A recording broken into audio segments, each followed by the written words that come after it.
I don't hate Mario. I know that sounds contradictory to the title you clicked on, but the truth is I love Mario and the games that Nintendo has made. The entire franchise, even the movies at times, are all good quality. There's nothing really to hate about Mario or his friends at all. They remain to be timeless classics that have shaped the modern gaming world. However, when you look back on the impact of Mario, sometimes you do think he deserves more, especially when it comes to a great story. Because at this point, we know that Mario movies made by Illumination are simple, fun movies. That's at least the broader sentiment from the public. They're full of references and connections to the games that make them nostalgic at best. Yet that comes at the expense of a real story. Both films rely on the audience's pre-existing knowledge that this is Mario and this is what his life is like, rather than building something substantial on their own. And this is where I have to say that I hate Mario, or at least I hate the simplistic nature of the movies that have been released. Shigeru Miyamoto, the legendary creator of Mario himself, has been deeply involved as a producer. He's talked about wanting the films to capture the agony and ecstasy of playing the games, that addictive feeling of overcoming challenges and the fun expectation of it, and making something enjoyable for both hardcore fans with Easter eggs and the general audience. The goal was never to be a deep cinematic drama, but a fun, accessible adaptation that feels true to the spirit of the games without translating levels directly to a screen. And that all sounds reasonable on paper, but in practice it results in the same problem across both films. Bare-bones plots that lean heavily on nostalgia instead of strong writing. Critics hammered the 2023 Mario Brothers movie for its thin narrative, basic rescue the princess plot and stop Bowser, setup dress with the Brooklyn Plumber, backstory, brotherly bonds, and a parade of references, but little emotional depth or originality. It often feels like a greatest hits montage rather than a cohesive story. And in 2026, the Super Mario Galaxy movie doubled down on this, where it's even more frenetic and overstuffed, with galaxy-hopping adventures, more characters, wild action set pieces inspired by the game's gravity mechanics. But the story is just described as threadbare, incoherent, and weightless. Events pile up without breathing room, and characters stay flat, where it prioritizes constant simulation over meaningful progression. Miyamoto highlighted the potential of Galaxy's concepts for animation, yet by the end result, shows that it follows the Illumination playbook. Colorful, reference-heavy spectacle first, and then substantial storytelling second. Now Mario Galaxy right now has crossed over $1 billion at the box office, making this franchise consistently successful. It fits perfectly inside the typical Illumination model that I hate. Simple, funny movies with barren stories that still print money. Where I just want to say that Mario deserves better than being reduced to this reliable nostalgia machine. And the reason I'm making this video now, after the success of the Mario Galaxy movie, is because I took some time to reflect. The sequel has made over $1 billion worldwide, becoming the first film of 2026 to hit that milestone, but it's also lagging behind the original's record-breaking $1.36 billion run. Yes, they're still impressive, but that means less than the original. That gap, combined with the harsher critical reception, proves something deep to me. I didn't have a major problem with the first film at its time. It was fun, colorful nostalgia ride that delivered what fans wanted. Sure, the story was simple, but it felt like a solid starting point for Mario, especially with what you know. But now, after Galaxy, I'm realizing there's something fundamentally wrong with what they're doing. Galaxy amplified all the issues from the original and made them worse. It's bigger, more ambitious, and more of a mess. Galaxy hopping with endless reference, stunning visuals, and non-stop action, but it's lighter on its story. It throws everything on the screen with more cameos or whatnot without building any real stakes, character growth, or emotional payoff, just moving from one plot to the next. It's like the team said, more Mario stuff that equals better, but forgot to tie it together to something meaningful. And this is the core problem with the Illumination Mario model. It prioritizes constant nostalgic highs and visual spectacle over storytelling substance. The box office does prove it works financially. It's Mario, come on. The franchise has now surpassed over $2 billion, but artistically, it feels like it's hitting a limit. There's only so far you can go with "it's Mario" and you already love him before it starts feeling hollow and even fake to fans like me.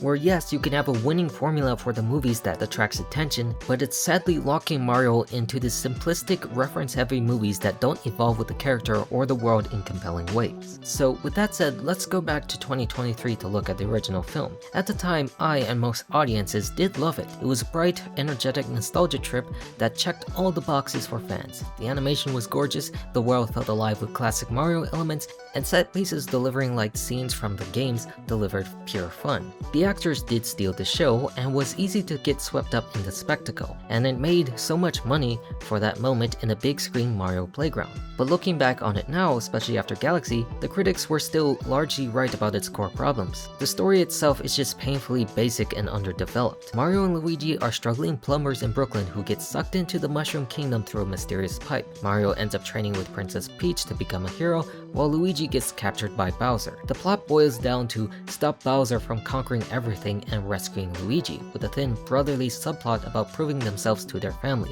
There are plot holes, rushed pacing, and characters that exist mostly as fan service vehicles rather than fully realized people. And when critics say it feels soulless, they are absolutely right. It feels like a collection of references cobbled together into a 92-minute trailer, drenched in desperation, constant yelling to keep kids on their toes, where it's always screaming to your face, remember this, remember how much you love that, instead of creating something fresh or ambitious about it. It avoids real creativity in favor of absolute minimum storytelling required. Other reviews also pointed out the half-baked emotional arcs and how it relied on its audience already knowing and loving Mario, where there's nothing more than that and no substance to stand on its own. This is why it worked initially. The high of nostalgias and visuals carry it, especially for kids and lifelong fans like me, because they create Mario games even today, but it doesn't hold up as a great film. The critics saw through the spectacle to the hollow core, and with Galaxy, they doubled down on the same flaws, only bigger and messier. It's clear that this isn't a one-off issue, it's the model. Mario games thrive on the simple joy and gameplay, but the movies need more meat on their bones. Giving us the bare minimum and banking on the brand love feels like more of a disservice to a character who deserves a richer story.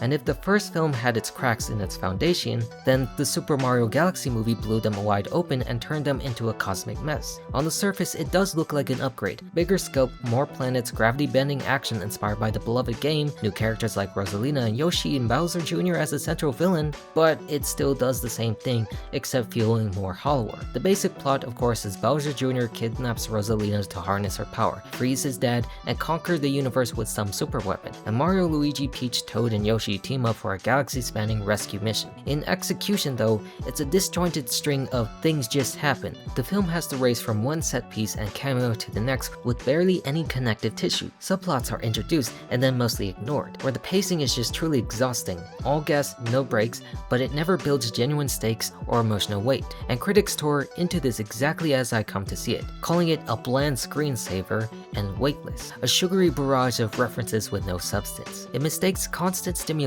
for storytelling, throwing ideas, visuals, and nostalgia at the wall without giving them any gravity to land. It's even more unfocused, insipid, and hollow than its predecessor. This is what makes Galaxy worse. The original at least had a simple hero's journey framework, but the sequel ditches that idea for pure referential overload. It proves that the model isn't growing, it's just doubling down on what's safe and profitable, while Mario's potential for richer stories get left behind in favor of toy-selling spectacle. That hollowness is the breaking point for me, and even for the audiences, as you can even see on reviews, it's less liked than the original film, even by the general audience. At the end of the day, the bigger issue with these Illumination Mario movies is that it just has nothing to actually watch it for. Visually and referentially, they got everything much right. The animation is stunning, the worlds feel pulled in straight from the games, the power-ups, the music cues, and the Easter eggs are a love letter dedicated to Nintendo's history. None of that is really bad, or it's often delightful. But its problem isn't what it shows, it's rather what it tells, or rather what it fails to tell. These films treat the story like it's an afterthought, something thin and generic that only exists to string together the references. They rely on the audience already knowing Mario's world inside and out for both films. A movie isn't a video game. In the games, we are the ones playing. The simple plots work because the interactivity is the point. In a movie though, nobody is playing, everyone is watching. Mario has to carry the weight as a character in that narrative. The filmmakers need to own up to telling an actual story with structure, stakes, growth, and emotional resonance, not just things just happen just because it's Mario. Because you have the great idea right there, the character of Mario itself. It's the storytelling where it needs fixing. Until they treat these films as real movies instead of extended game commercials or nostalgia generators, they'll keep staying hollow no matter how much money they make or how many kids and fans enjoy the ride. That's why I really hate Mario in this context. Not the character or the games, those are timeless, but the version of him on screen that's capable of so much more, yet keeps settling for the bare minimum. So with all of that said, there is still hope. Mario's world and its friends deserve richer storytelling. The games have given us wonder, adventure, melancholy, and heart across the decades. The movies have the visuals, the references, and the talent where they can and absolutely should deliver narratives that stand tall as films. Nintendo and Illumination also are still planning more even at this point. A third Mario film and other spin-offs, where in theory, they could learn from these criticisms and tighten the story. But how honestly, I don't think they really will, at least not anytime soon. The Mario formula as it is now and what works for kids is the simple fact that they are on screen as they know them in the games. Everything in the movies matches up what's in the games regarding the plot or title of the film. It just works too well financially. But it still doesn't mean we cannot hate what product they are releasing. Mario is too much of a beloved character to stay quiet about this. The games are timeless for a reason. The movies just need to stop treating the story as an afterthought, which is the very most disappointing thing that they've ever done. The world of the Mario Brothers is full of vast potential. It deserves better than becoming another IP nostalgia machine and something worth watching. Having simplistic games doesn't mean we should have simplistic stories meanwhile. We should have things that actually challenge us and why he's the character the way he is, or anyone else for that matter. So until then, it's me, calling it like I see it. I'm all done. Goodbye.